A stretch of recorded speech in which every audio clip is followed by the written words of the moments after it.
Good morning, everyone, and welcome to another episode of The Crew Car, where I'm joined by Deborah Fry from Yacht Trace. Morning, Deborah. How are we doing? Fine, thank you. Are you? Yeah, good. Not too bad, thanks. I'm sat in a car park waiting for my son's rugby match. So, the amount of time I spend in car parks, I need to be careful. End up in sort of some dogging list or something like that. You never know with these things. Yeah, so Deborah, just tell us a little bit about yourself and Yacht Trace and what you're trying to do within the industry. Yeah. So Yacht Trace, we do a tender monitoring system. So we work very closely with insurers and underwriters who want to reduce really risk of loss with tenders. So tenders and chase boats are getting bigger nowadays. They're towing, it's more frequent to tow. So we have a dedicated link between the mothership and the tender, and we measure the vital systems such as bilge, battery, pitch roll, those kind of things, and the geofence, the distance between the two while it's moving. Very clever little system, and Wow. basically protects against loss. So when they're towing, rather than AIS or a tracker, the full monitoring system will basically tell you a problem in real time before it becomes major, so you can do something about it. So all the systems are relayed as well. So not just because we've had in the past, as you've rightly said, now more and more yachts, and sensibly so, have chase boats as tenders, large limo tenders, etc. Because it makes way more sense when you're chartering, 40 plus meters, and then you're all dressed up nicely you're on anchor, and then you're running in ashore. You don't want to get in a little sort of rubber duck, get soaking wet in your outfit. So more and more boats we tow. We have an Axopar 38. We tow it, and yeah, we are not on this boat, but previously we towed a Cobra, and we went through really bad weather. We lost it off Ibiza under tow, but luckily we managed to retrieve it. But yeah, it's a no-brainer really from insurance perspective, as well as, for your day-to-day running, you need your tender. You don't want to lose it sort of underway on passage. But how did that, what's your history? Where did you come from? How did you find yourself in the wonderful industry that is yachting? Well, I was an art teacher for many years, head of art. I'm still kind of in that world as well as a moderator for the exam board, and I do private tuition. But I met Dr. Dan Rogers, my partner, and at the time he was stabilising another product in the industry. So basically, part-time I helped him, and then we decided to start our own company just over a year ago. Nice. How's it all going in terms of that? Is the uptake good? Are people seeing the value in what you're offering? Yeah, definitely. Insurers and underwriters, definitely. The captains that we see, definitely, as well. There's still old information about and miscommunication, I think, where people say, oh, just have an AIS or just have a tracker. But of course, they don't really tell you if your bilge is filling with water or the battery's not working or that dynamic geofence between the two. So there's a few bottlenecks there, but it's doing well, and we're self-funding, which is really important to me. And it's going really well. So we're really pleased. In terms of how the system works, because like you say, normally when you're towing underway, you'll have your nav lights on. So you obviously your battery systems are sort of potentially an issue if you're going long distances.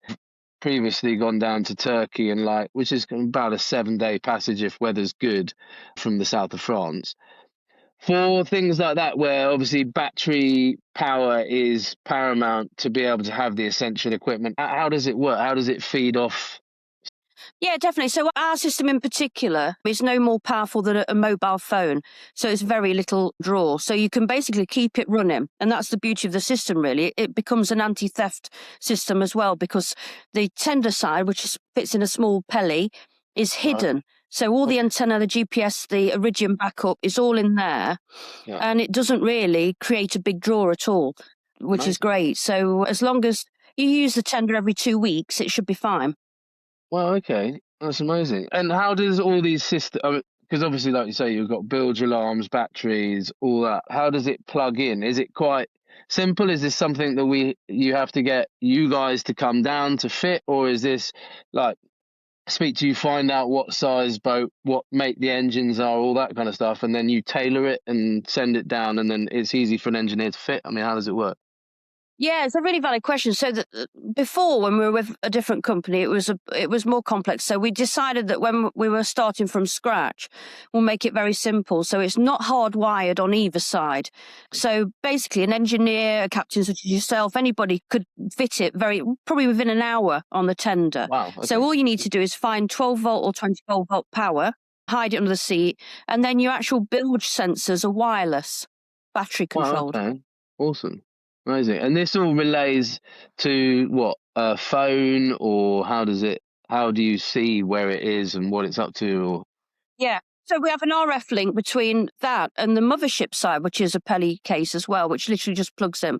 So the information goes between the two. So the beauty of the system and why the insurers like it is because it's radio, you don't have to worry about internet or cellular, so it will work anywhere. We have Iridium as backup if it completely goes missing. If somebody steals your tender, we can locate it as well. So we have to make sure that it's very reliable, basically. yeah, I mean, in this industry, it's not necessarily about cost. It's about how well the product works, and as you've rightly stipulated, is it reliable? Because the last thing you want to be is like, oh, well, tender's saying it's come loose, it's not with us anymore, and you start panicking about things when you can see out the window that it's right there behind you. So that reliability is such a key factor for yachting, and that's amazing that you've got that. And how does it come in terms of? Sorry, no, you go ahead. So it allows night towing, really. So a lot of the insurers that you can tow at night with it. Yeah. But I mean, night is the key point, obviously, because when you're underway for long passages, you're going to be going through the night on a regular occurrence. And so, as a product, how does it sort of financially, because of the dirty word of cost for these things, is it scaled depending on what size vessel or how big the tender is? How does it work? Yeah, so, I mean, you mentioned like there's no cost on losing your tender, and that's really good. But from experience with the last company that we were working with, for some reason, captains maybe, yacht managers, owners maybe, they don't want to pay the money for the protection, even though it's so important. It depends on probably the price of the tender. So we've really made a conscious effort to keep the price down, particularly as the insurers that are recommending us. We don't want to then take the mickey and think, well, they're recommending us, let's bump the price up. We don't want to do that. So currently it's 7,300 without any install costs. So we're trying to really keep it down. I was going to say, regardless of what tender you've got, but we wanted to. Yeah, it's a bit of a delay here. Sorry about this. Apologies. No, it's me probably. But yeah, I mean, 7,300. It's a delay. Is nothing really in the grand scheme of things. When you've got tenders nowadays, even the tiniest kind of Novaranias that go into the back of the yacht, you're talking easily £250,000 for something that's not even a chase boat that you're not towing. So when you start moving into the realms of Axopar, I know our Axo was about fully spec'd, which still is very cheap compared to other tenders, but it was like 350,000. So as a percentage, 7%, 7,300. You're talking about 2% of the value of the yacht to make sure that it's safe. I mean, that's from my perspective as a captain, it's a no-brainer. That's amazing. Yeah. And I look how forward many? To your sale, James. Yeah, definitely. Well, 100%. You joke, but I'd definitely be interested in talking to you about it because we have a system. My first officer deals with that side of it. So, in terms of what system we have currently, because we do have a tracker, much like you, but we don't have a relay of information in terms of bilge alarms and stuff like that. Because I mean, that's integral. That helps you if you know that your boat is actually, it may not be disconnected, but it might be sinking behind you and you don't know about it. Because if it hits something in the sea and you have no idea. So, yeah, I mean, that's amazing. Yeah, definitely. But where are you at in terms of and the sustainable side as well? Yeah. I mean, but where are you at in terms of how many yachts have taken it on board for their tenders? I mean, is the uptake been good? Yeah, definitely. I mean, the sustainable side as well, because it's not hardwired in, you can actually take it to your next tender and you don't have to cut into the bridge on the mothership side. So it can be transportable. So it's kind of sustainable tech and it'll last longer. Uptake wise, we've made back our development costs within the first 6 to 7 months. So we're doing really well. We don't really like to talk about figures, but we're in profit stage, which is in just over a year is pretty good for a business. It's amazing. I mean, yeah, which is obviously just signifies what a good product you have. Yeah, I mean, that's awesome. I was surprised. Definitely. Have you met much resistance to what you're doing? Even price-wise, people still grumble, but it's the miscommunication is the problem. So there's been this kind of tracker word that's been going around for many years, even with insurers and brokers and yacht managers, and they just kind of repeat that word. And they'll say, it's okay, I've got a tracker. But it's just getting that education out there that the tracker's not going to tell you if the bilge is filling or the battery's dead or what that distance between the two changes with a tow line breakage. So that's the main resistance. We've had a lot of captains really happy with the price, which I'm really pleased about. Yeah, I mean, it is a great price. So it's just a misinformation, really. Yeah, I think and I spoke to you last week about the role of a yacht manager. Yeah. Well, I think that's right. I think that a lot of yachting can be put down to miscommunication, and it is an education, and that's something that in the 21 years that I've been in the industry, like I've been waiting for someone to come along and fix these problems for us, because I think inherently you do find yourself going, someone must be able to see everything I can see and will fix it. And you imagine that someone will come along, and it just hasn't happened, which is why, we've started the platform that I've started, because it does come down to education. Lots of people come into yachting there, and it's an amazing industry 90% of the time. But there, unfortunately, is that 10%. But unless you educate people as to what should be the standards and how things should be run and how you should be treated, then people don't know any different. And they just go, well, this must be how it is for everyone. And it's not the case. And I think, like you within the industry sort of part that you're in, a lot of people don't understand. And like you said, they use the word a tracker. Okay, well, it's all right, we've got our tender tracks. It's like, that's great. But how do you know if your tender's hit something, is taking on water? You don't. And that added benefit of that, it pays for itself in no time flat. I wonder if you got number, do you know how many people are losing them? The insurance company must be able to relay to you how many tenders they have that go awry every year, either through theft or sinking or countless other issues. Do you know how many it is that have been reported? The only fact I've heard recently was that around 200 tenders were lost in the Mediterranean last year. Any resistance that you found within the yachting industry to the product that you guys are pushing? Yeah, it's a funny industry, really, because sometimes it's who you know. It's not that transparent, as you're aware.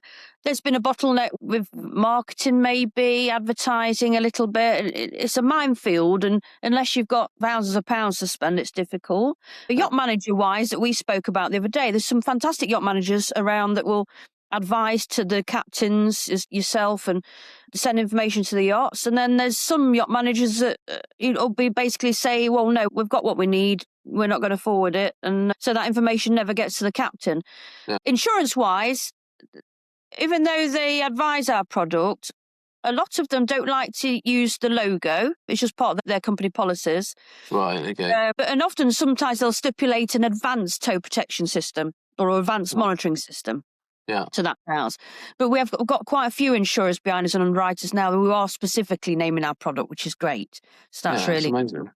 Yeah. But yeah, I think that's the problem. I think it happens quite a lot in yachting, from what I see and hear, is that people tend to have, especially some management companies, rather than allowing the new tech in or new products, they have their preferred suppliers or whatever they have across their fleet, and it's not necessarily the best product for what they want, but it's just easier because they've already got it. Yeah.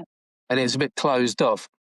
I think, as you said, the word sort of transparency, This is why I'm creating this platform, YWC, for exactly this reason. I think accountability and transparency only enhances and elevates any industry, because when you go to a restaurant, you have a bad meal, you have the ability to review that and say, I went to this restaurant, the service was really poor.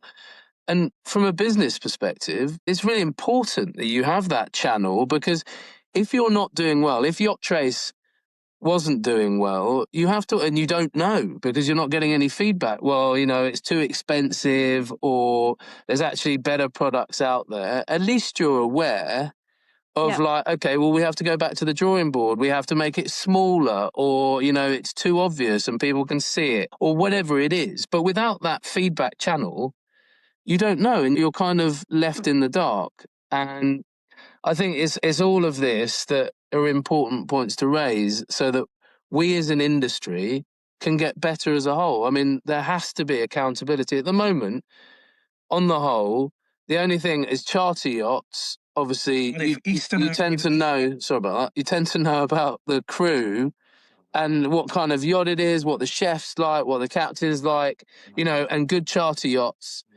have a great crew, have an amazing environment on board, because you walk in there as a paying guest and you can feel it.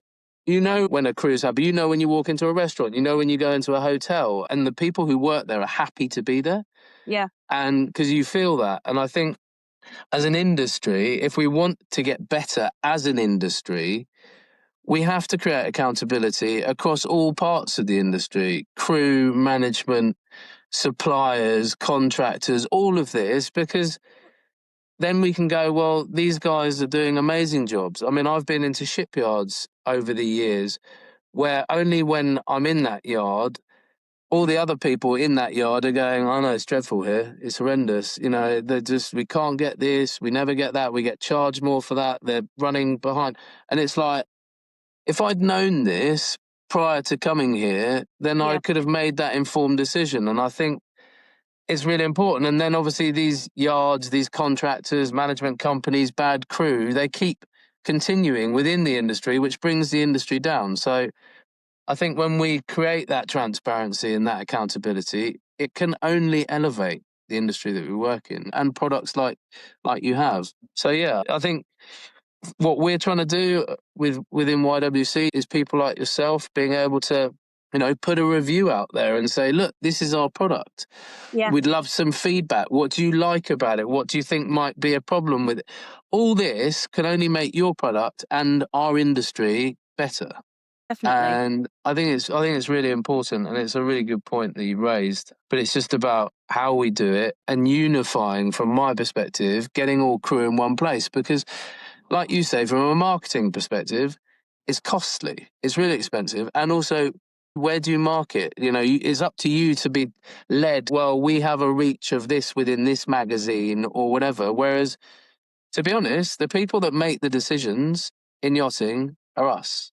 We're crew. Like, we know, regardless of someone saying this is an amazing product, this is the best thing since sliced bread, when you're actually functionally using it, you can then give a proper review and be like, no, it was dreadful. The signal went and it kept on dropping out, or the alarm kept on going off to say that the boat was no longer within the geofence, which kept on waking up people that were on their rest, and this needs to. But then that's also important for whoever's supplying that to know that these issues happen. Definitely. Rather than just like, it's rubbish, let's bin it. That feedback is integral to growing your business and supporting the industry as a whole. So it's a really valid point. Listening is a skill, and to develop a product properly, you have to listen probably more than you just put something out there. Yeah. And we're in the middle ground, really. We're in between the insurers, and we're in between the captains and the engineers and the chief officers, and we've got to make everybody happy, really. And And then it's the age-old thing. They say you've got two of these, one of these. Use them in that proportion, and it is important. But yeah, from what I've spoken to you about, and in terms of what you've said your product does, I mean, I would assume that the uptake would be significant, because that ability to know everything that's going on in that boat, not just know that it's near you and that it hasn't disconnected, or it's not drifting away, or it hasn't turned over, is so important. And just that peace of mind for essentially, 1 year, there's €700 a month and it's paid for itself.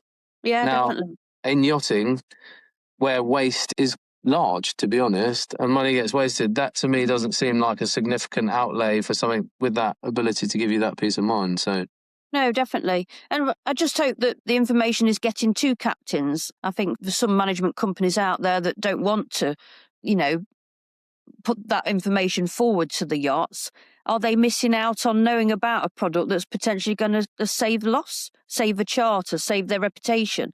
well, this is it. And it is, like you said, so in terms of the chase boat and other such things like that, like you have a wire chase boat, they're in the millions, for a 50, 60-foot tender, you're talking millions of euros. So it's a significant investment in terms of the yacht for €7,000 for a piece of equipment that can make sure that you know everything that's going on. It's a no-brainer, really is. And and like I say, from my perspective, for products like this and the platform that we're launching, it's these kind of things that we want, that you put it out there as a litmus test and say, look, this is what we've got. We'd love your feedback. We'd love you to try it, all these kind of things, so that you can get real-time reviews. We were talking to shipyards as well who have yachts in build, and it's that kind of ability to go, we're thinking of creating the crew mess on this new 60 meter, 70, 40, whatever it is. We'd love some feedback from you guys as to what you'd like in that crew mess. Does it work as it is? Because a lot of times you can go into spaces and find, like, why have they put the dishwasher there and that over there? And it's just getting feedback from the people that actually do it on a day-to-day basis is so important, because by making it easier for crew, like, they'll use it more. Do you know what I mean? And it's all that system, and what you're offering, from my understanding, is will be a huge benefit to this industry. It is about listening. I sometimes think, coming in to this as an outsider, I've been in the industry probably out just under 3 years now. When you were saying about the crew area, I'm going to a lot of yachts now where the crew area is so tiny, and it doesn't work really, and it's not good for them. So it's a really, it's an unusual industry, I'd say that. Coming from probably an industry where I was there to help people, to an industry which is a bit more frivolous and about money often, very different really. Well, We see. There are some amazing owners and some amazing management companies that really do think about crew welfare, and then there are some that really don't. And that idea, like you said, about crew messes being tiny, it's like, when you think about spaces and when things are designed, very rarely is there a crew member present at that stage that's going, oh, whoa, hang on a minute, that's tiny. Like, bear in mind that we eat, sleep and breathe in this space for months and months at a time. Like, would you want to live in that? And like, when you kind of flip it back to them and go, well, would you be happy with that? Yeah. But that channel is very rarely open. That door's very rarely open. And it's just like, this is how it was designed. And by the time you get on board the boat, it's already been decided. Like, that's that size cabin. That's how those bunks are going to be. That's where that dishwasher's going. That's where the plumbing. And it's like, well, if you just allowed us into the process earlier, then the functionality of it would be infinitely better. Yeah. So, all of this is so important.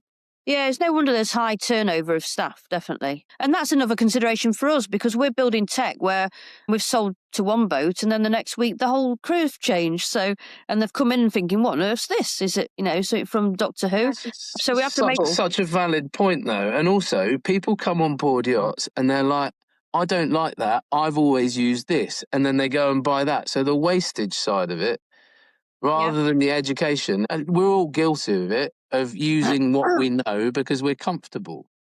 Yes. But giving that exposure and saying, in terms of what the product is just so important, to be able to give exposure to this kind of tech. And the proof will be in the pudding, because if your product is as good as it said, then it will go far. And if not, it'll be back to the drawing board and everything else. So it's funny with tech companies, because There's two routes when you start a product. There's our route that we're doing, which is very rare, where it's self-funding, and you go very steady, really. So we started really in the med, so that if there are any issues or problems, we can get a cheap flight out there, go and see the captain, swap it over, work with them, have a look at it. Cool. We don't have a £30 million yacht to practice on. So, it's that you start slowly, and we're slowly building up, which is great. Or there's the other route, and you go down the funding route, and you get given a lot of money, but then you get told how to spend it, and then you get told what to do with your product, and then you end up, you're not even in charge of your own business. You're preaching to the converted here, but preaching to the choir, because I'm self-funded in terms of my platform, and it's exactly that. I've waited long enough for someone else to fix it because I thought someone would, and no one has. So it's now down to us as crew to take care of our own livelihoods, because we're the commodity within this, like in terms of crew. Without crew, nothing works. You can remove other aspects of the industry and the industry will still flow. Not as efficiently, but it will still work. You remove crew and nothing works. So it's about time that we valued that, and we set the precedent for our own careers, and we were like, well, hang on a minute, that's not how we'd like this system to work. That's not the terms that we'd like. And then we have some real power. But the only reason that we'll have power is if we unify, because, as I say over and over again, if you want to beat someone in a war, you divide them. And that's it. You see it in the media all the time. You know, they start everything with what's going on in the UK and everything. The way that they keep people is keeping them separate. But as crew, if we come together and we unify, and we kind of then can review products like yourself and what shipyards might be doing and all that, and by doing that, we elevate it through that transparency and accountability. Yeah, divide and conquer. I've seen it many a time in different industries. Yeah, it is. And it tends to be the people with money just quash and squeeze out the people who don't. And therefore, quite a lot of lost great potential never reaches the people it should, because it's been ousted by the powers that be. So, and this is why your platform's good, because at the end of the day, unless everybody gets together, you can't do anything. So, for instance, if this doesn't happen, if you complain to the owner of your yacht one day, he'll think, well, I'll just get another James then. There's plenty out. But if everybody, the other Jameses, if everyone around there thinks, no, we want these standards, you're not going to have that from us, then it will change, hopefully. But this is it. And it's not going to happen overnight. But the idea is that it just becomes a format that when you join yachting, you do your STCW, you join the platform, you have guidance on your career, your training, your financial, because the amount of people on all these aspects that really have no real idea, and they can be earning as a young lad good money, and they're not putting it away, they're not investing in their futures, they're not thinking about their career path and all this aspect. And it all comes back to the same thing, like we talked about, education.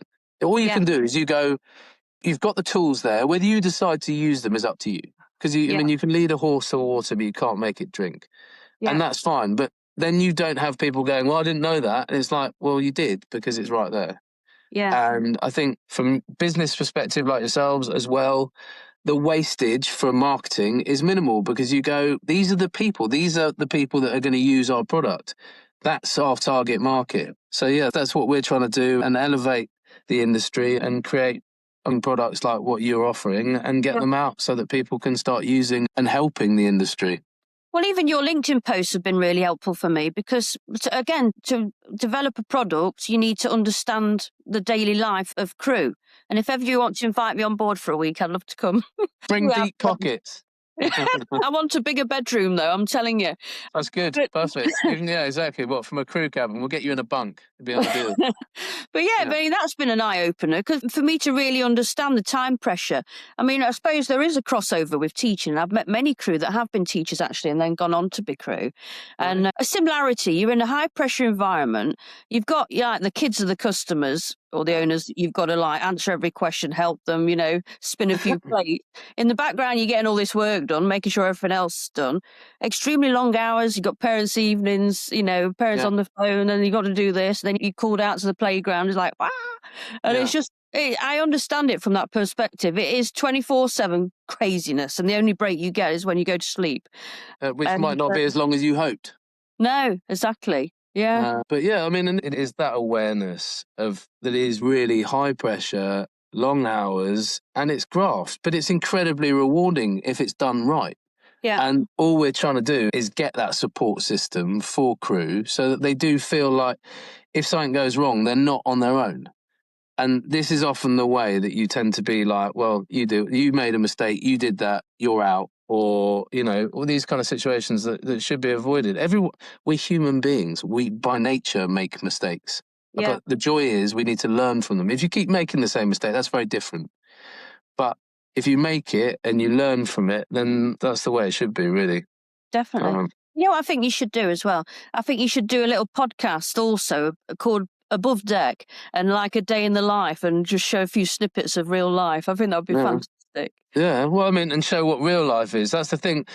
When the whole Below Deck thing came out, which to me as a show is purely just reality, but not anywhere near reality, it just sort of highlights, it makes it look ridiculous, really, that everyone's making mega money, that they're just getting drunk, they're doing this, that, and the other. And it's like, you couldn't be further from the truth of what the reality of yachting is. Yeah. But it wouldn't make such good viewing, if you didn't have this, and that's it. It's all scripted. There we go. Such is life. Yeah. But Deborah, thank you so much. It's been such a pleasure talking with you. And look forward to revisiting this again when we elevate everything and more people within the industry are using a product, myself included. And are you back on the yacht then, spring, summertime? Yeah, no, I'm back. It's just at the moment my father-in-law passed away a couple of weeks ago, so I'm back home just on leave, looking after kids and school runs. It's now half term because my wife's running around with mother sorting out funeral stuff and everything like that. So yeah, but all good. Looking forward to it. I mean, I've got a wicked owner. I'm very lucky. I've got a great owner. I've got a great crew. So my life is pretty damn good. So yeah, and I'm eternally grateful for that. That's good. Yeah. Well, I'll send everything over to you, and thank you so much again for your time. I really appreciate it. And apologies for the breaking down of a signal. No, it's one of those, the joys of tech. Hopefully you can just delete out any little bits. I will. Don't worry about that. Don't worry. There won't be like looking. So all pauses get removed and everything like that, so we don't look like we're just staring at each other trying to have a make-believe conversation. I forgot to mention, but it doesn't matter. We had a yacht recently tow 4,000 nautical miles across from Hawaii to New Zealand with our system. It's unbelievable. Well, that's amazing. Well, this is still recording. I haven't cancelled it, so we can go into that. So, I mean, what would you say is one of your greatest success stories in terms of people using your equipment? Probably a recent one, actually. So we had a yacht that wanted to tow 4,000 nautical miles from Hawaii to New Zealand and pass through Fiji. And they had our system. They were towing a 48-foot Viking. They wanted a little bespoke option of a prop shaft monitor. So just to detect if it was turning or not. So we added that to it. And it was successful. It was really good fun watching it through Iridium, going the journey. The chief engineer Jonathan was sending me videos and it's just fantastic. Really There's no better review than that. No better review. That's amazing. So we've used those videos in our marketing, which is great because I do all the marketing myself. And it's really good. Wicked. Wonderful. Well, thank you so much again. And we'll catch up soon. If your brand belongs in the heart of the yachting world, this is where it happens. Yachting International Radio reaches over 1 million yachting professionals and enthusiasts every month with 77 million impressions, 220,000 social followers, and 74,000 podcast subscribers. Our hosts are insiders, crew, captains, CEOs, trusted voices shaping the industry. This is targeted, high-impact advertising in a luxury niche. Visit yachtinginternationalradio.com/advertise. Your audience is already listening.